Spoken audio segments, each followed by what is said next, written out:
The Agenda in the Summer with Nam Kiwanuka is made possible through generous philanthropic contributions from viewers like you. Thank you for supporting TVO's journalism. Summer music festivals are back. So to celebrate all this July, the Agenda in the Summer revisits conversations with a diverse cast of musicians and music experts. Tonight, Rolly Pemberton, aka Cadence Weapon.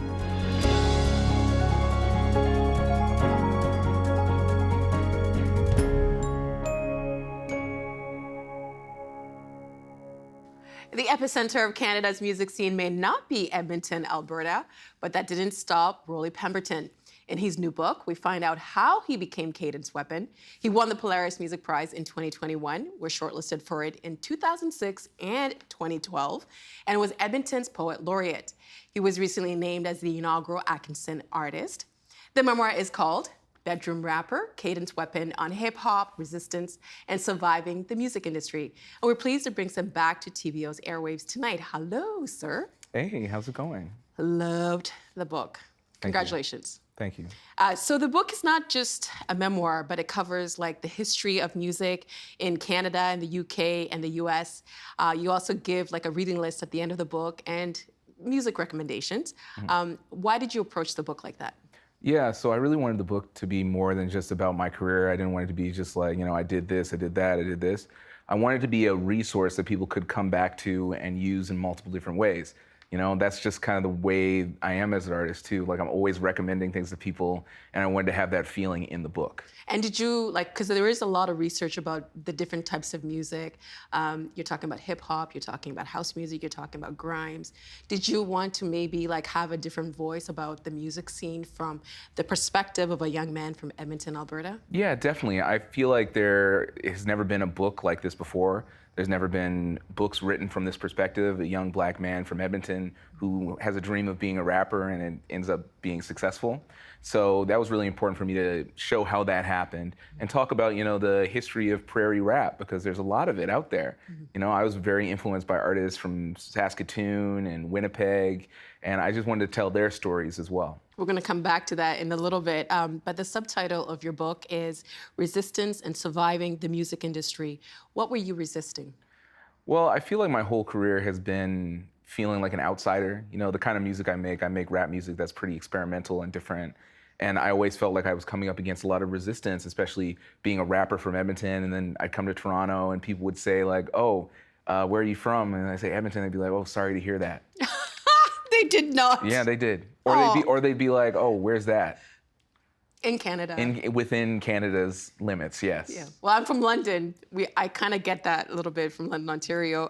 But you also say that you were surviving the music industry. In what ways were you surviving the music industry? Well, I had some issues with my old record label where, they basically for the first 10 years of my career, I wasn't seeing any of the proceeds, any of the money from shows, music I was selling, and there was just a lot of, the kind of industry rule number 40/80 kind of shady music industry stuff.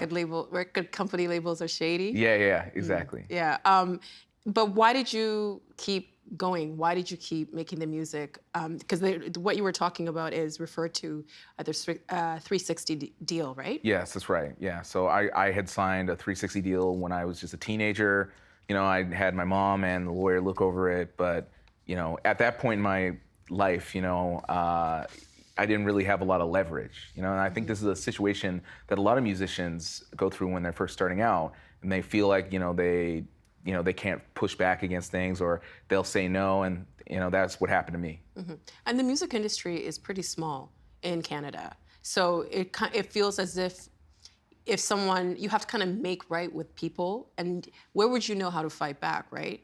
Yeah, of course. I mean, for me, I didn't really have the, assets or information as to who to even talk to about some of these things, When I was first starting out, there was no YouTube, it wasn't easy to just access information. And you can call people out on Twitter. No, there's no Twitter. It's trippy, I started out as a child in the early 2000s, and to come as far as I've come today is something I'm really proud of. You write about some painful moments too in the book. Did writing this book allow you to be more vulnerable than you would be in your music? Yeah, it was really important for me to be as vulnerable as possible and to, really lean into moments where I felt uncomfortable. Where I'm talking about something that was, really painful in the moment. I'm like, oh, I don't really want to write about this. Those were the moments where I was like, I have to write about it, and in the end, it ended up being really cathartic for me. In what ways? Well, it felt like I was able to move beyond some of the things just from writing them down, especially the stuff with my old label, but even just small mistakes I've made along the way and feeling like they're bigger because like you blow them up in your own head, but then you write it down and you're like, actually, that wasn't that bad. Yeah. Did you learn anything about yourself through the process? Definitely, yeah. I think the main thing I learned, and I think this is a takeaway people will have from the book, is that you're capable of more than you think you are. I think when I lost my record deal, I didn't have like a publisher, I didn't have, PR, I had none of the stuff that you need to be an artist. And I had to start from ground zero. And it was like, I looked up and from the bottom and I realized, I didn't die. It was overwhelming, but you... I was still alive and I'm still able to work. So I just did everything DIY. I just went super hard. I started booking my own shows, my own festivals, reaching out to labels myself. I just did everything. And I didn't know I would be capable of doing those things. But just, out of necessity, when I did it, I impressed myself with what I was capable of. Because I think too, I think some people might look at you and say you're a young guy. Maybe they have this idea that when you're writing memoir, you should be maybe, I don't know, 70, 80 in the late part of your life. But you had so many moments in this book where you could have been a bit, I don't know, vindictive, but you weren't. You actually were very self-reflective. You kind of called yourself out a few times. What do you attribute that to? Yeah, I think one of the big things when I was writing this book is I didn't want to be settling scores. I didn't want to be, mean-spirited. I think for me, I really wanted to approach everything from a place of empathy and really think of the other people involved. And I wanted to incorporate as many people from my past as I could and bring people along because this story isn't just my story. It's the story of the music scenes that I was a part of and the community that I'm a part of. I want to share some of your music with the audience. This is from the Polaris Prize winning album, Parallel World, and the song is called Eye to Eye. Sheldon, please roll. Don't see eye to eye, yeah. I play ball like a prospect, they still look at me like a suspect. Look at me, they see conflict. Look at me, they think combat. Got a contract off a compact, got a contract off my concepts. Look at me with such contempt, squint like they need contacts. See me, they see the wrong path. Stare down, they're scared now. Officer, they wanna call now. In the park now, in the dark now. They watch the way I walk now. Don't really wanna talk now, wanna see me on lockdown. Yeah. Thank God I made it home today. You were vibing to it in the preview while we were playing the video. Yeah. Is it weird to like see yourself on video? No, I like my own music. I made it, so I just get excited when I hear it. Well, you talked a little bit about how you had to like learn how to do a lot of things on your own. And in the book, you write about a time when you were profiled at Maclean's magazine, and the writer described you this way, but between touring, he still works out of his bedroom. It's the revenge of the amateur. Through the portal of the home studio, the bedroom is a mouse click away from the big time. This bothered you, but you called the album Bedroom Rapper. How come? Yeah, I think at the time I was really angry because, I recorded this in a real studio. I felt like it was a way of saying I was an amateur, that I was like not a professional. I wasn't, it wasn't as good as what, bigger artists would make, whatever. But I think since then I've used it as a bit of a rallying cry because I feel like I was one of the first people of a generation where now you look today, everyone makes music with their MacBook, everyone makes music using GarageBand and things like this, and it's way more common. But back then, I was the only person I knew who was doing it. And it's just, it's a part of how I blazed my own trail. But I think sometimes now if someone called you a bedroom rapper, it wouldn't be like a big deal, right? Yeah, no. I think people get it. Yeah, they get it now. You write about growing up in Edmonton, and your family was one of the few Black families in the neighborhood that you lived in. You write that when you were outside, you saw the world in a different way than when you were at home with your family. You describe it this way. But then I'd leave the house, and all anyone wanted to talk about was Katie Lang. And it felt like being stuck inside a snow globe, seeing the blurry edges of a more vibrant world calling to me from the other side of the glass. What was it like to grow up in an environment where you were constantly reminded of your difference, but you had to figure out how to belong? Well, it was very lonely. I felt very isolated when I was younger, and it was really hard to find myself because, other than my family, I didn't have like a big community to draw from. And I think that's really what drew me to music and art, is just finding like a sense of catharsis and, just finding an outlet for the feelings that I was having. Well, how did you find yourself in rap music? Well, I would listen to rap music and it was just like, escapism. It was this thing where, you could be anything that you wanted to be. I didn't have to just be like, the only black kid in my elementary school in Edmonton. I could be, like a superhero. I could, it was just it was like a fun exercise. And the more I got better at it, the more fun it would be, So it became like this word game that I just kept going with, and to the point where it was just like people were taking notice of it. I think sometimes, we talked about this before, when people hear rap music, they have these thoughts of what it is. It's bad, it turns kids bad, and why do you listen to it? What did you connect with that music form? Rap music I think is really beautiful. I mean, I grew up with it. My dad was a hip hop DJ, and so I just grew up in a library of rap music. And for me, I think it's just one of the most progressive styles of music in the world. It samples and references all different genres of music, and it's like this cultural sponge for ideas. And I feel like it's just one of the best tools for sharing information. I feel like you can learn a lot from a rap album if you're open to receiving it. You mentioned your dad. Your dad was a celebrity in Edmonton. He had a radio show. And you write that your dad didn't live long enough to see the rise of the superstar DJ. You also write that other kids befriended you just so they could come to your house and hang out with your dad. But that you always felt like you weren't really what he was hoping for in a son, and that you never had the opportunity to show him who you were. What's it been like to navigate that loss and to make peace with his death while dealing with the challenges of growing into adulthood? Yeah, when I was a kid, I was really shy and reserved and nerdy. And, my dad, he was always the life of the party, and he was very extroverted. They used to call him Broadway. Like he was a very big personality. And, there weren't a lot of people like that in Edmonton back then. And, people just gravitated to him. And so it was almost like I was kind of living in his shadow for a long time when I was younger. And, when he passed away, in a weird way, it ended up opening up something for me where it felt like I could be myself fully, and I didn't have to worry about what he would think or anything like that. It was definitely hard, but I feel like I found myself eventually. It's kind of like his death taught you how to live. Have some water. Yeah. You dedicated the book to your mom. Tell us about your mom's influence and her support. My mom is my biggest fan by far. She, is an archivist of everything that I do.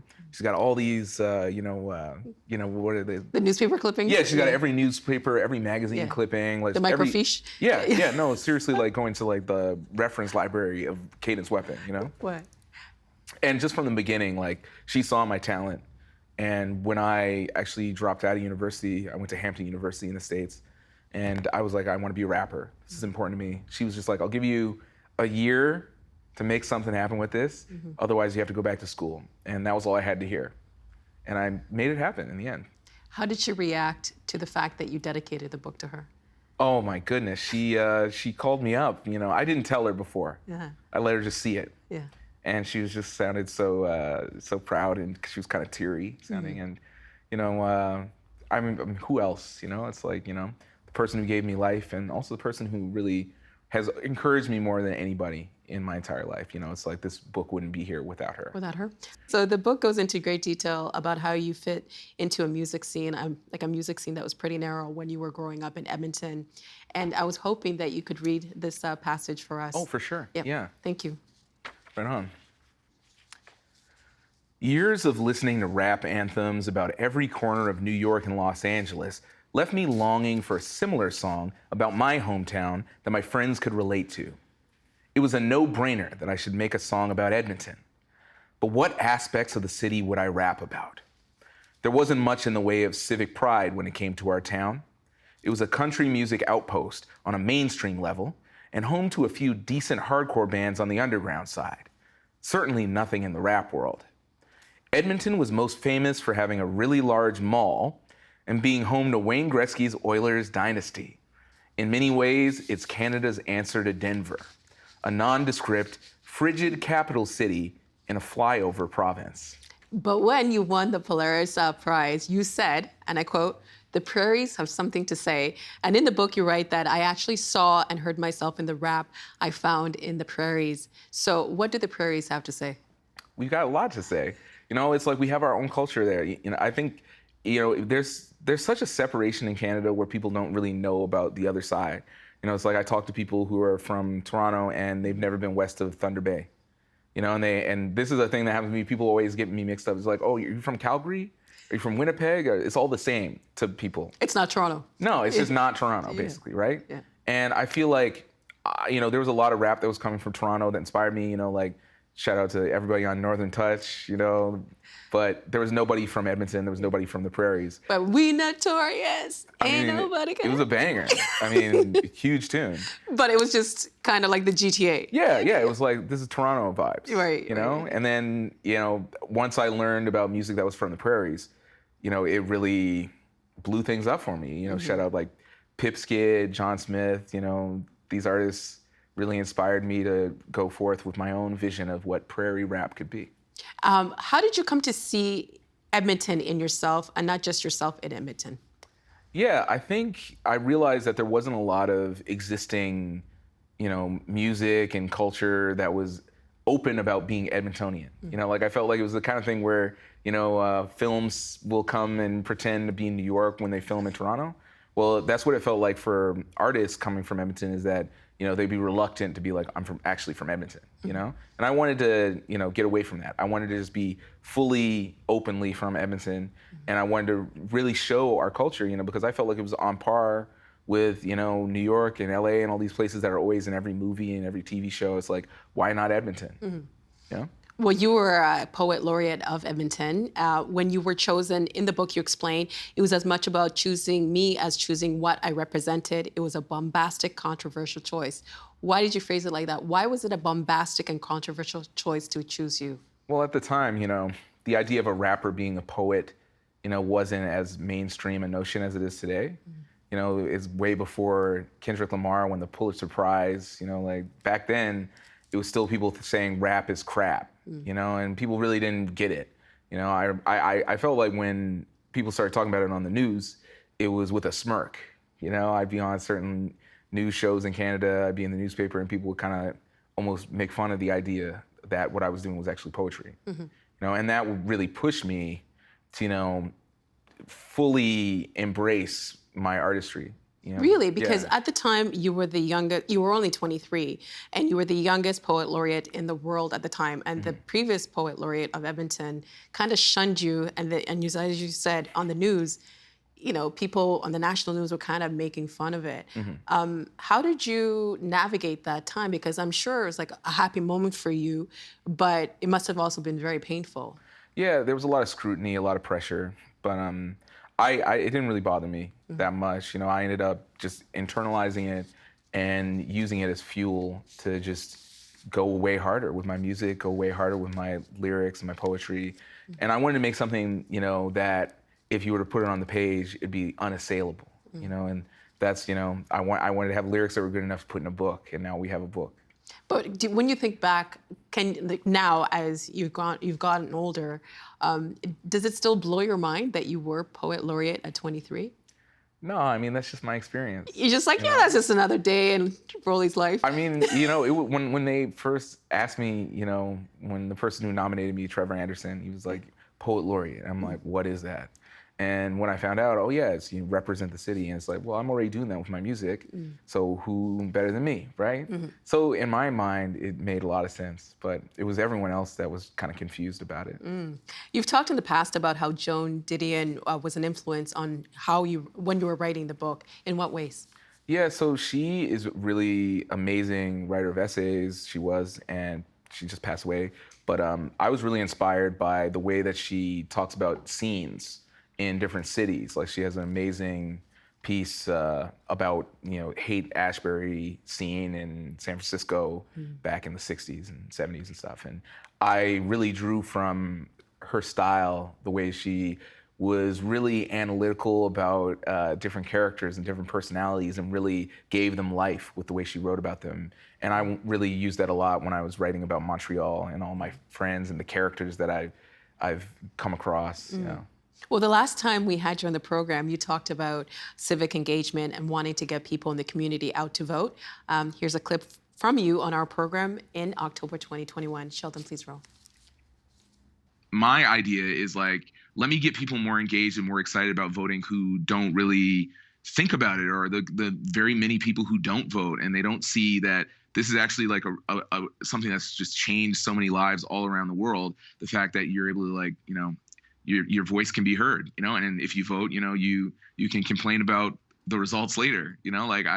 I'm just a really big voting advocate, and I think I'm really excited about that part of putting together these voter registration events. There's going to be bands and stuff. There, people with iPads registering people. I just think it's really exciting, especially in a neighborhood like mine or Parkdale, places that are just very diverse. That the more engagement that we can have, the more we can have leadership that reflects the people in the communities. The recent Ontario election saw the lowest voter turnout ever at around 43% of eligible voters cast a ballot. Did that surprise you? That did not surprise me at all. And then there was a reason why I didn't really engage that much with that election. I just felt like, It seemed to surprise a lot of people. Didn't surprise me.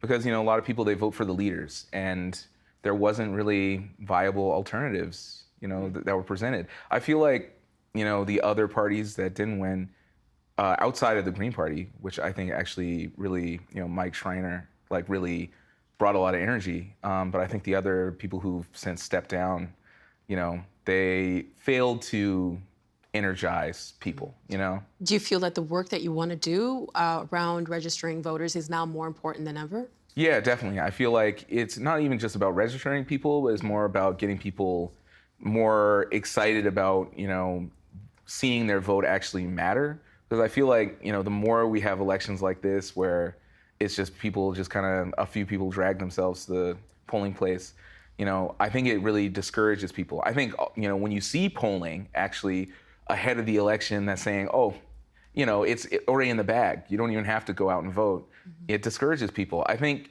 the only thing that can really compete against that is having people who are really engaging with voters, really connected to the community, and really caring about what people who follow their party believe in. Especially when it comes to someone like a party like the NDP.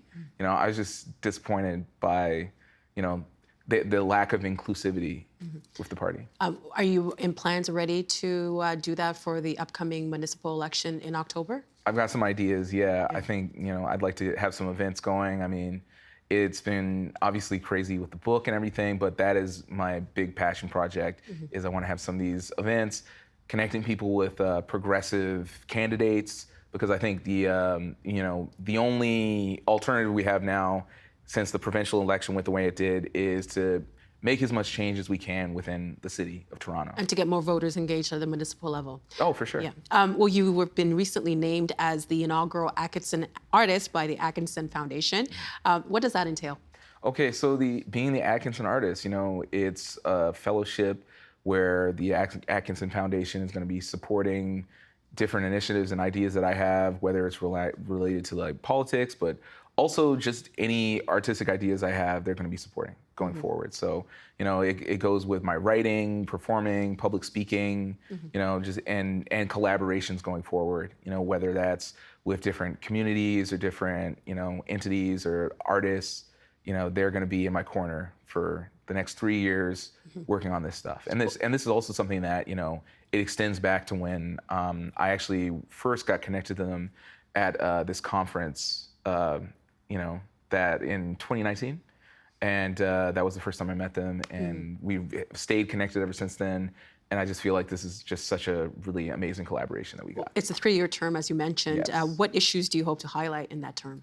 Yeah, I think the main thing I want to focus on is, the rights of musicians. I feel like we, artists and musicians are the original gig workers, and I feel like I really want to highlight the issues that we face, Like because decent work, decent pay. decent work, that's one of the main foundations of what I'm going to be working on, especially because I think a lot of musicians aren't aware of how exploited they are, and I think this is something that's passionate to me, obviously, if you read what I talk about in the book.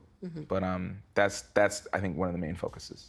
So you've had a really busy year. The book is out. You're doing festivals throughout the summer. You're going to be doing the municipal election in October. What else are you going to be doing? A lot of people have suggested to you that you consider running in politics. Is that something that you would ever consider? I think at some point. I think so. Care to tell us what party? Oh no, how about this? It's whatever party would believe in me enough and is open to new ideas. And just to go back to the book, what's the reaction from the book been? Oh, it's been amazing. I've been amazed by how much people are seeing themselves in this book. Something that before this book was even a reality, the idea of, a kid from Edmonton, black kid who's a rapper, wants to write a book about his life. People would have said that was a niche idea, and I hope, I'm not the last person with this background, And what's it been like to be able to celebrate the book launch with people after, I know you were touring last year. What's that been like to get back on the road after the pandemic? It's a dream come true, honestly. It's, everything that I hoped for. I wrote this book for 2 years, I worked on it, and the whole time I was hoping I hope I can go back to Edmonton and see my family and friends, and I hope I can, throw a big party in Montreal. It's like bring the spirit of how I talk about all these communities in the book in reality, and I was able to do that. Well, congratulations. I learned so much from the book, and I appreciate the playlist at the back and the reading list at the back, because you mentioned a lot of people that I haven't heard of before, and I appreciate it. Congratulations. Thank you so much. Yeah, more blessings. And that is tonight's Agenda in the Summer. I'm Nam Kiwanuka. Thanks for watching TVO and for joining us online at tvo.org, and we'll see you again next time. The Agenda in the Summer with Nam Kiwanuka is made possible through generous philanthropic contributions from viewers like you. Thank you for supporting TVO's journalism. The Agenda is always on. To catch up on conversations from this week or any week, visit our website, tvo.org/theagenda, or our YouTube page at youtube.com/theagenda. It's all there for whenever you want to watch.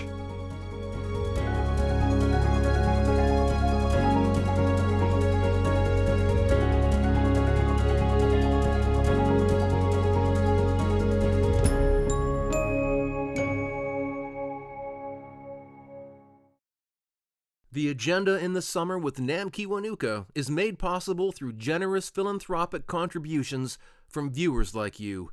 Thank you for supporting TVO's journalism.